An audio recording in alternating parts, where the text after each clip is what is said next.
ចាសម្រាប់ក្រេប្រាំងមានកែនេះហ៎បងចាកែនេះមិនមែនដាក់បឆោតអីណាបងអានេះយើងអាចប្រើបានបងចា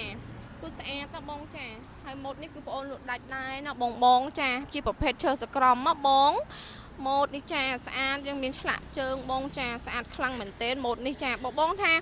បើបងឆ្លាញ់ម៉ូតនឹងដែរប៉ុន្តែបងអត់ចង់បានមានកែអញ្ចឹងបានអត់អូនបានចាបងកំពុងមានម៉ូតអត់មានកែដែរណាបងចាហើយសម្រាប់តម្លៃវិញក៏សមរម្យដែរបងអត់ថ្លៃទេបងចា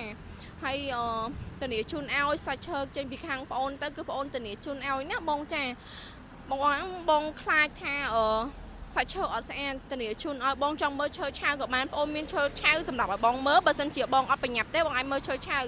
តែបើសិនជាបងថាបងត្រូវការថ្ងៃហ្នឹងគឺអីវ៉ាន់យើងបាញ់ឆ្នាំក៏បងអូនមានដែរណាបងចាអាចអញ្ចឹងមកមើលក្នុងហាងផ្ទាល់របស់បងអូនបានអីវ៉ាន់មានគ្រប់ទាំងអស់បងអើយចាគ្រប់ទាំងអស់សម្រាប់គ្រឿងសង្ហារឹមបងចាអរគុណច្រើនបងចាអញ្ចឹងអាចមកមើលផ្ទាល់បានណាបងចាទីតាំងបងអូនគឺនៅលើផ្លូវធំតែម្ដងបងចាស្រួលរោទេបងចានៅលើផ្លូវអាដាមជាសភារាផ្លូវ598ណាបងចាអរគុណច្រើនបង